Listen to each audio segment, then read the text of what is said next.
Hey, welcome to another episode of the Natural Medic Adventures. My name is Craig. I'm your host. This is a slightly new format. I am actually I am recording this as a YouTube video and a podcast simultaneously. So bear with me here for any technical difficulties. What we're going to talk about today, though, is we're going to talk about how to plan a backpacking trip in 2021.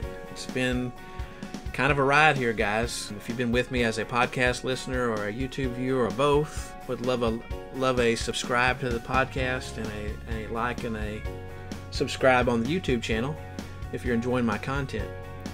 It's been kind of a, odd couple of years, 2020, 2021, but here we are. So what we're going to talk about today is how to best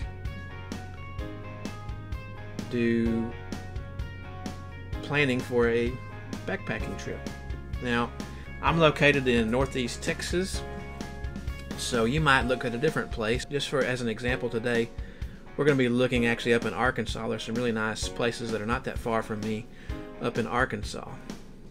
So I've kind of already done some of my stuff, but I'm not going to jump ahead too much.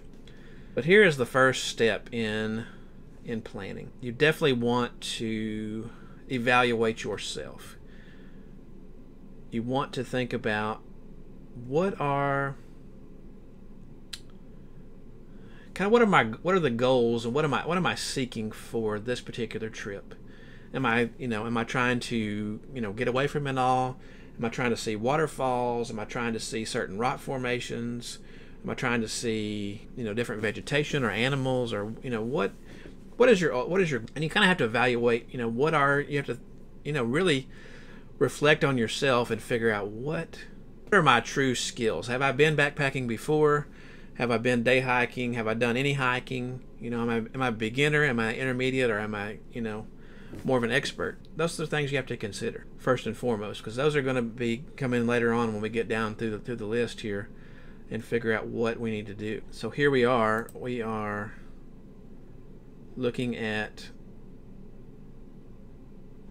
the webpage, in my particular case, for the Ouachita National Forest, which is located in Arkansas. It's a large national forest, kind of in the central to west central part of the state, covering the majority of the Ouachita mountain range from just a little bit west of Little Rock, Arkansas, all the way into Oklahoma.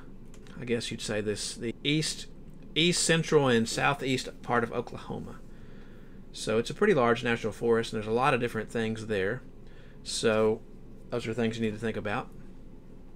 The area that I'm planning on going to, we'll get to a little bit later, is called the Caney Creek Wilderness. The Caney Creek Wilderness is located just a little bit to the north of Murfreesboro, Arkansas, about 25 to 30 minutes north of that area, about an hour west, approximately, maybe a little bit longer, of Hot Springs, Arkansas.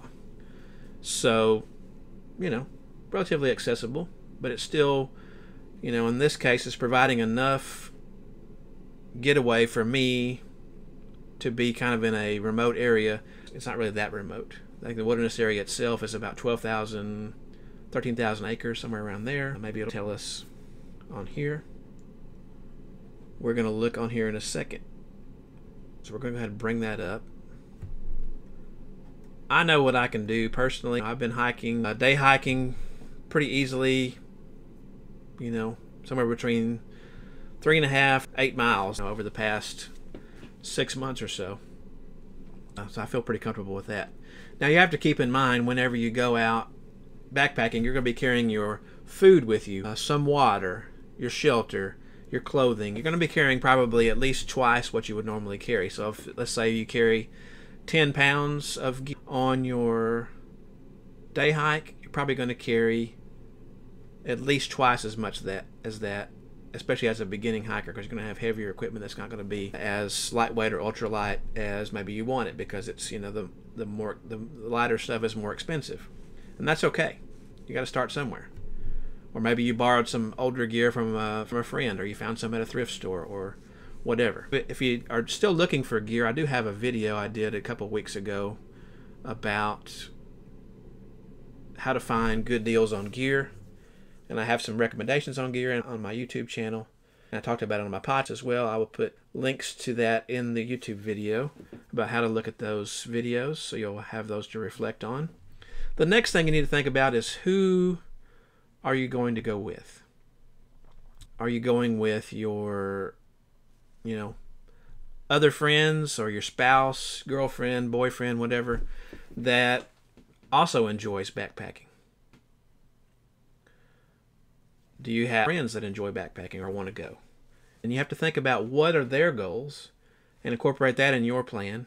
What are their skills? If you have to go with somebody or somebodies, more than one person, generally at least one of those people, I would recommend, especially if you're a beginning backpacker, to kind of level up. Have them be a little bit more, if you're a video game player and you're thinking about role-playing game, you want to partner up with somebody that has a higher skill level than you, because if something goes wrong, then you can rely on them to help you out.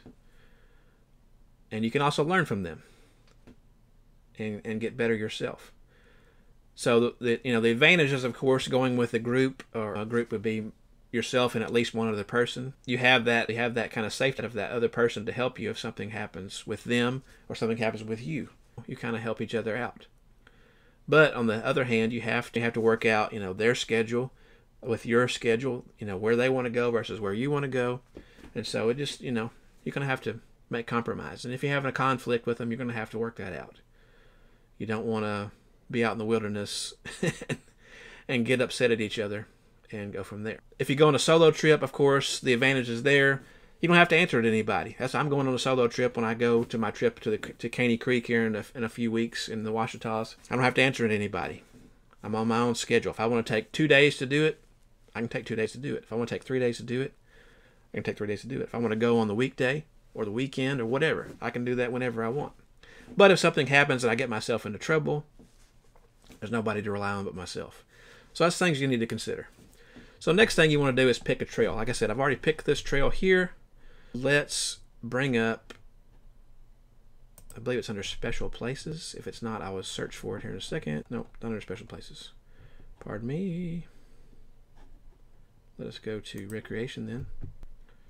And we will go to, the nice thing about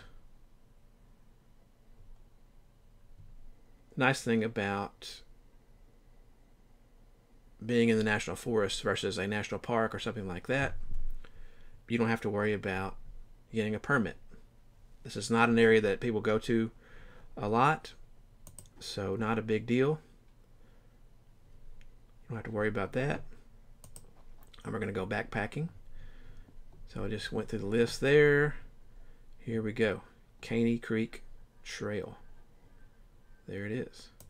So this is what information that you need. Once you pick your trail, so I would recommend, if it's not in a national forest or a state park or something like that, you can go to backpackercom, or you can just type in Google so-and-so trail and then the location.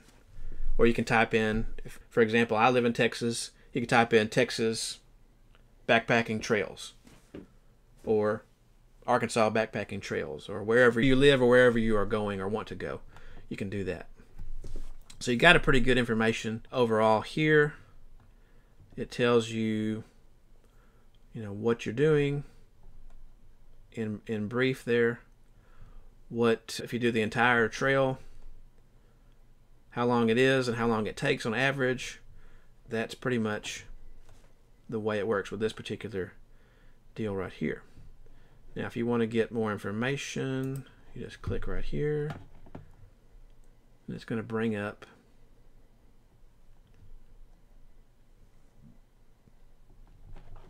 a basic overview of Caney Creek. So it tells you all about the highlights of the trail.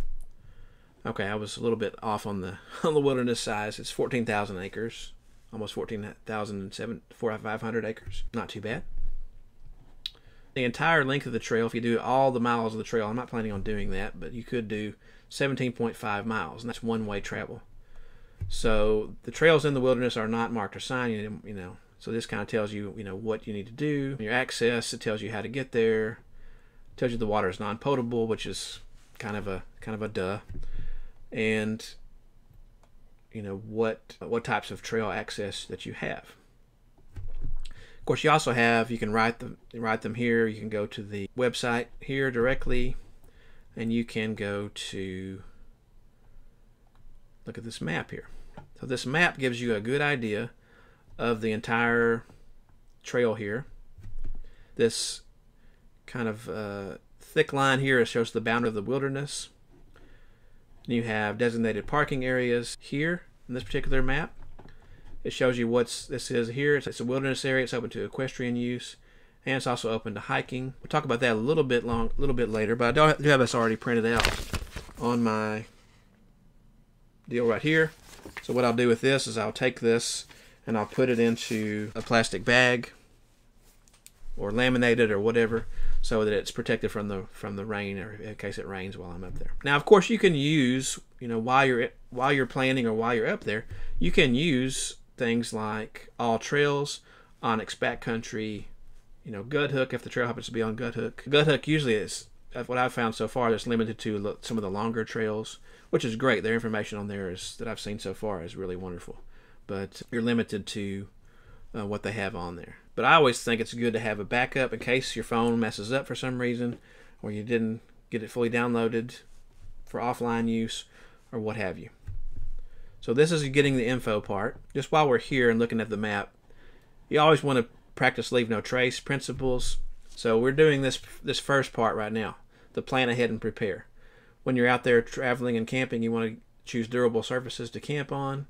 You want to carry your waste out and dispose of your, if you have to go poop out in the woods, you need to, you know, abide by the regulations. Some places have you pack out all of that stuff, including your own feces and excrement, but a lot of places will allow you to bury it with a 6-inch shovel trowel and leave it out there.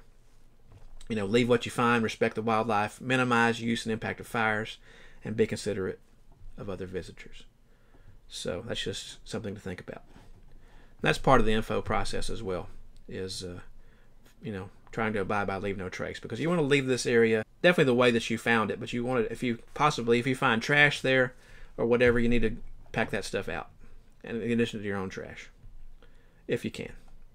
All right, so pretty much we have our plan right here as far as, you know, what to expect, the trail information, how to get there, so on and so forth. So now we've pretty much done that. Then we're going to sort through our data and maybe add some additional sources. So right here I have another website, which is a guy called the Oklahoma Hiker, and there's a bunch of different sites like this throughout the the web. You can probably find these on a lot of different trails. I'll show you some other trails toward the end of or talk about them. You won't be able to see them obviously if you're on the podcast, but we'll talk about those as we get through towards the end. And so this kind of helps me with some more planning, because this was a trip done by this particular site. It was Mara Kun.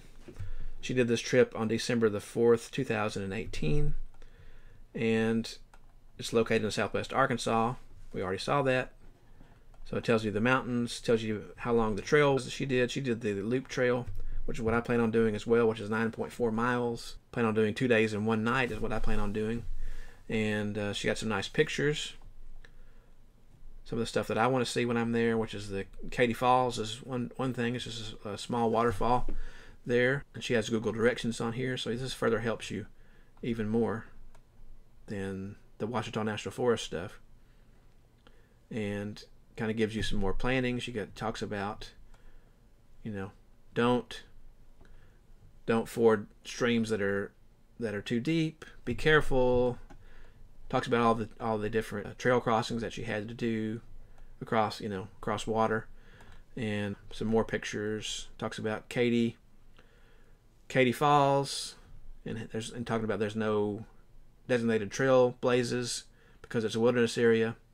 and no signs, but you do have a rock cairn that you can see at the junction, which if you've been watching any videos, you know, you've probably seen some cairns out there and how they mark that. Now, I'm not saying Karen, I'm saying cairn. So anyway, we're not going to talk about cairns. Anyway, so that's pretty much how that goes with this particular site. And there's other sites too. You can go to backpackercom. Matter of fact, I'll show you that real quick while we're thinking about it. Backpackercom is a real good place to get a lot of information. If you go to backpacker.com, you can go to the trip tab right here. You don't have to be a member of Backpacker or be a subscriber. You can get this information. Some of their stuff can be limited based on being a member, but as far as majority of the stuff there, you don't have to worry about a lot of that. But what you can do is, if you go back up to the top here, you can actually search. So if I want to search for a trip, let's say I want to do backpacking Arkansas,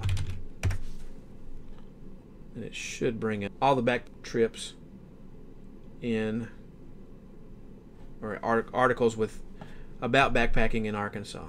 So you have the best backpacking in America. Here's Oklahoma, best backpacking in Missouri, Arkansas's Buffalo River, the Butterfield Trail.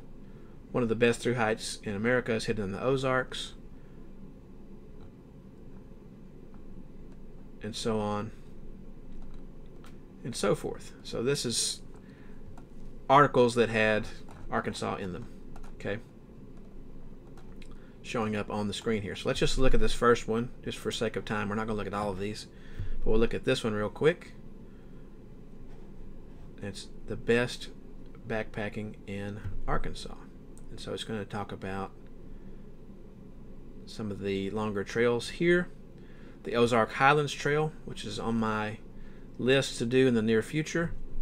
It starts at Lake Fort Smith State Park and goes all the way to the Buffalo River. It's 165 miles of travel through the Ozark Mountains. The Buffalo National River, they have trails there. Doesn't really talk about the trails in that particular type, but the trail that I know of there, I believe, is about 38 miles long. And then you have the Ouachita National Trail, which is also on my list to do. I've seen different mileages for it. 192 miles. It's also 222 miles, I've heard. So depends on which where you're going. So we'll look at that in a second. So here we go. One of the best through hikes in America is hidden in the Ozarks. So it just depends on what you want to do. But that's some ways to find different trails. So let's just do another example just to show you how to find backpacking trails. So let's say backpacking trails in Arkansas, just as an example. You could do your state or your location. If you're watching this from somewhere else other than the United States, you know, put your local area in there. Backpacking trails in Canada, wherever. So here we go. So we got a whole list of things here just to give you some examples. So we pretty much planned our route. We pretty much are overall about halfway done. So let's look at one of these other deals here. Let's just pick one. Best backpacking trails in Arkansas. This is on alltrails. Alltrails is another way you could do it, and alltrails is free. You can get the pro version, so if you have the app, you can download the route to your phone. That's for offline use, or you can use the free version and have, you know, as long as you have a cell signal, you'll be able to get it that way. So it shows some trails here. Just listed Eagle Rock Loop, which is another, be close to the one that I'm doing in the Ouachita Mountains. You have one here in Buffalo River, at Hobbs State Park, Butterfield, Winding Stairs, etc. Anyway, but you kind of see how that plays out. Once you figured all that out, you want to start, you know, figuring out, you know, if you're going with a group or you're going solo or whatever, you know, when are you going to when are you going to do this? Are you going to do this next? I would recommend at least a couple of weeks of planning, not just jumping out and doing this. But when are you going to do this? Are you going to do it next month, the month after that, 2 weeks, 3 weeks, whatever? Kind of have a general idea of the plan and figure that out. Now, how are you going to problem solve, whether you're going by yourself or whether you're going with your group? One way you're going to do that is you're going to make sure that when you go out on the trail, you're going to, or before you go out on the trail, excuse me, you're going to plan accordingly. Know how to get there, and you're going to know your gear.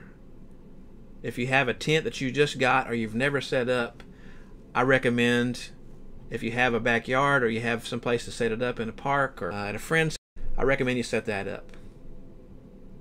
If you haven't used your sleeping bag before, I recommend you get that out.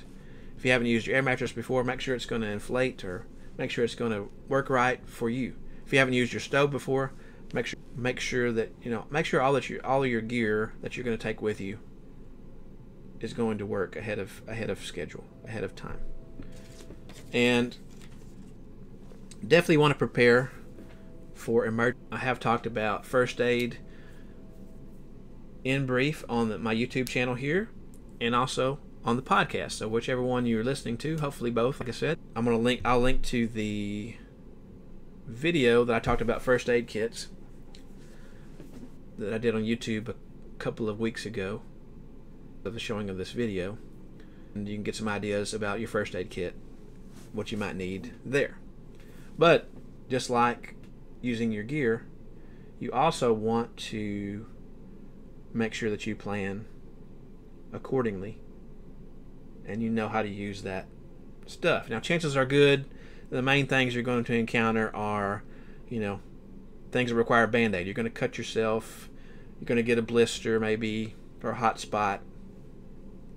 Maybe have to deal with insects or some sun exposure, things like that. So all that stuff, you can take care of with your first aid kit pretty easily.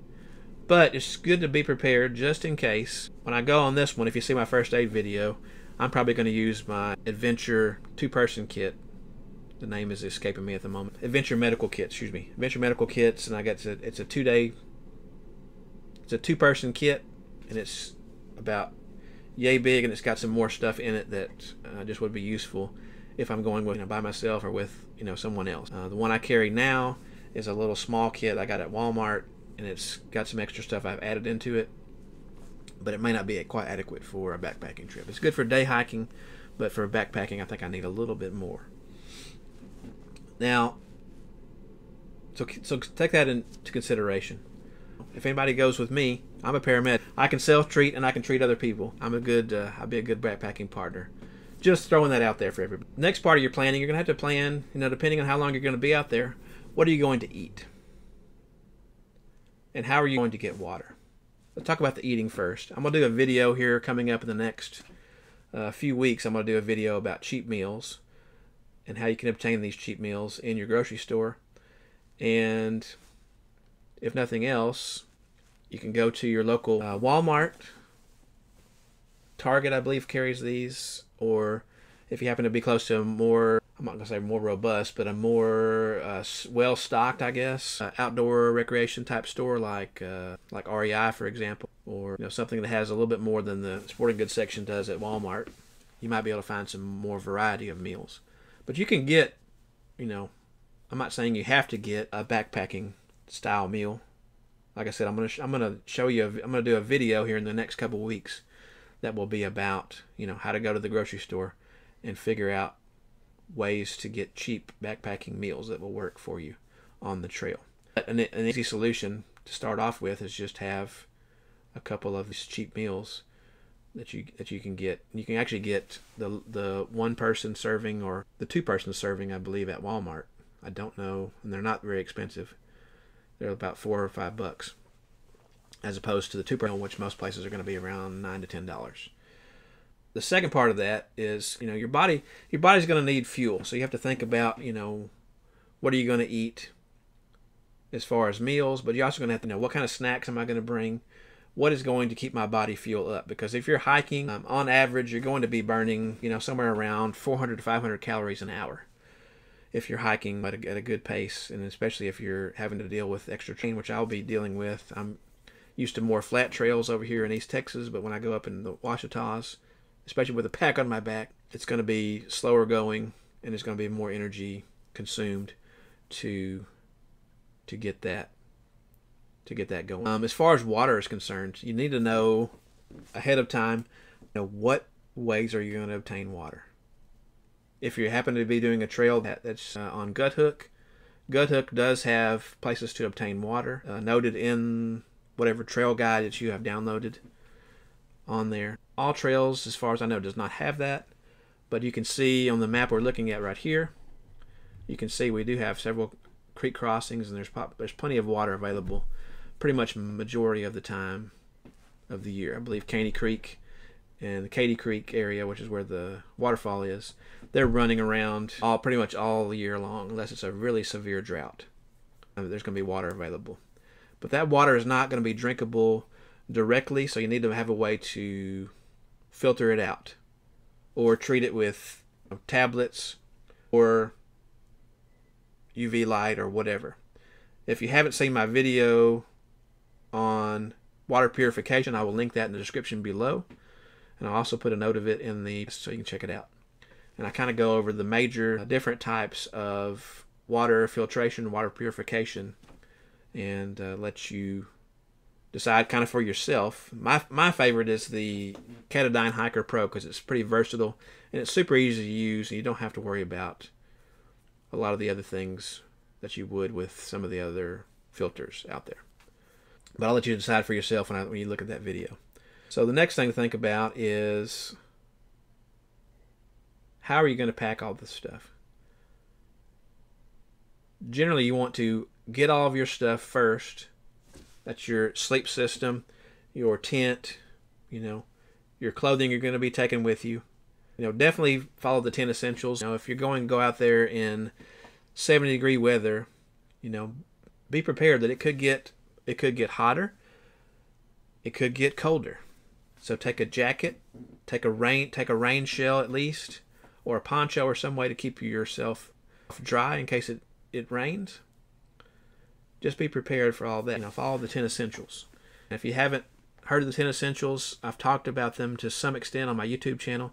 I've also talked about them in my podcast, and I will link those in the description of the YouTube video. And if you're on the podcast, you go back a couple episodes, and I go in detail. Episodes 4 and 5 of the last season, I talk in detail about the 10 essentials and what those entail. So the last thing you do, we've pretty much covered everything you need to do here.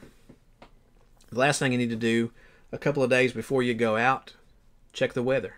Again, make sure that you're adequately prepared for the weather, and make sure that you have, like I said, the gear, a jacket if you need it, or a fleece, or the right sleeping bag, for the conditions, and a rain shell, or rain jacket, or poncho, or whatever to have out there in case of rain. Now, as far as your shoes go, I didn't really talk about that.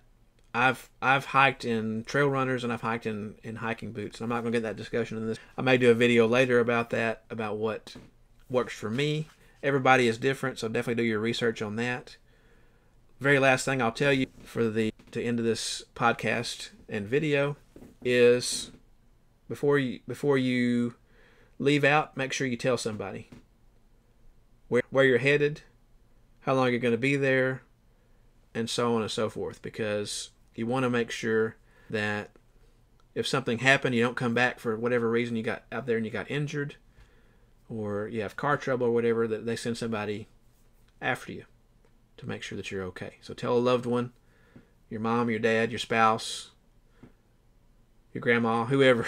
Tell somebody reliable that, where you're going to be, how long you're going to be there, and where it's located, roughly, just to protect yourself.